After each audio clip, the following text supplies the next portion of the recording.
No Pet Lobby, um jardim de infância para animais, dois filhotes se conheceram e logo se tornaram inseparáveis.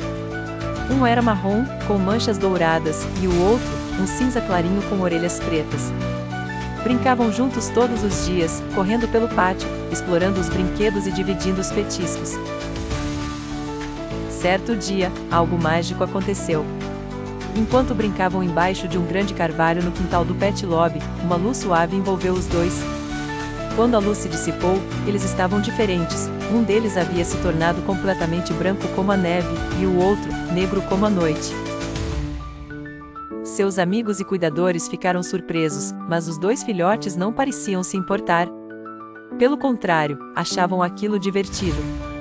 Continuaram brincando como se nada tivesse mudado, apenas se acostumando com suas novas cores. Com o tempo, eles cresceram e foram adotados pela mesma família. Em sua nova casa, conheceram uma gata esperta e carinhosa chamada Lily.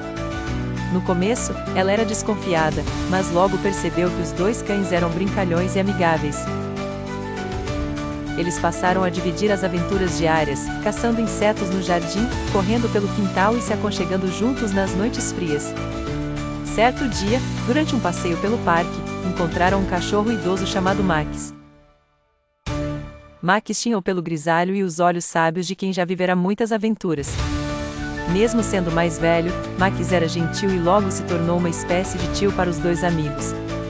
Ele lhes ensinou sobre os perigos da rua, sobre como entender os humanos.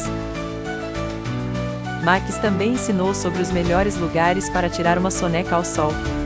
Com o tempo, os três cães e a gata se tornaram uma família inseparável. Cada um tinha sua personalidade e juntos complementavam a alegria uns dos outros. E assim viveram felizes para sempre, aproveitando cada dia com brincadeiras, carinho e muitas histórias para contar.